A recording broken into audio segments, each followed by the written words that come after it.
Okay, so this first one says, temperature at a mountain cabin on Saturday morning measured 10 degrees Fahrenheit. The temperature decreased another 12 degrees Saturday night. In degrees Fahrenheit, what was the temperature at the cabin Saturday night? So it goes from 10 degrees and it decreases 12 degrees. So the easiest way for you to understand this would be to make a timeline. So we have 10 degrees over here. If we go down 12 degrees, that means we're going to go closer to 0. So if we go past 0, because this is 10, we're going to go past 0, another 2, and this is going to be minus 2 degrees. So it would be 10 minus 12 equals negative 2. So the answer would be G, which was negative 2. Okay, the next one. Vicky wrote negative 6.9 as the answer to a math problem, which shows the opposite of the number and the absolute value of the number. So the opposite of negative 6.9 would be positive 6.9. So that means it can't be B and it can't be D. So it has to be C or A. The absolute value means if you have 0 here and you have negative 6.9 here, then the distance from negative 6.9 to 0 is the absolute value. So that would be 6.9. That's the space here. So that would be C. Okay, next one. Rounded to the nearest dollar, the cost to buy a large pepperoni pizza at some local restaurants is shown on this box plot.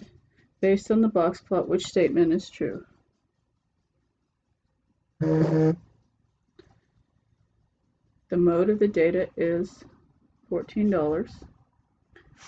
The mode of the data is $15.50. The mode of the data is $17. The mode cannot be determined. Well, mode is one thing on the box plot that is not shown. You can find the median, you can find the range, you can find the quartiles, but the mode is not one of the things represented. So that would be J. Okay, number 4. Last one. Oh, there's 5. The expression 5 times 5 plus 5 is equivalent to which other expression? So if we did, what's in the parentheses first? This would be 10 times 5, which would be 50. So we know this cannot be true because it's 25 plus 50. This is 25 times 25, which would be a lot more than 50. 5 times 5 plus 5 times 5 is going to be 25 plus 25, which is 50. So you can distribute this before and add it, or you can distribute it, add it, and then distribute it. So the answer was C. It's one of those properties we learned at the beginning of the year. Okay, the last one. These are dot plots. Dot plot below shows the number of hours that some students slept last night. Each dot represents one student. Which statement is true? The center of the data distribution is between 7.5 and 8 hours. So the center is this one here, which is 7. 7.5 and 8 hours. 7 is not in between those two, so it can't be that. The shape of the data distribution is fairly symmetrical. So symmetrical means it's the same on both sides of the median. And it's fairly symmetrical except for this one dot right here, so this could be it. The spread of the data distribution ranges from 5.5 to 8 hours. That means the lowest one is 5.5 and the greatest one is 8. But that's not true because it's 8.5. The last one, no reasonable observations about the data distribution can be made.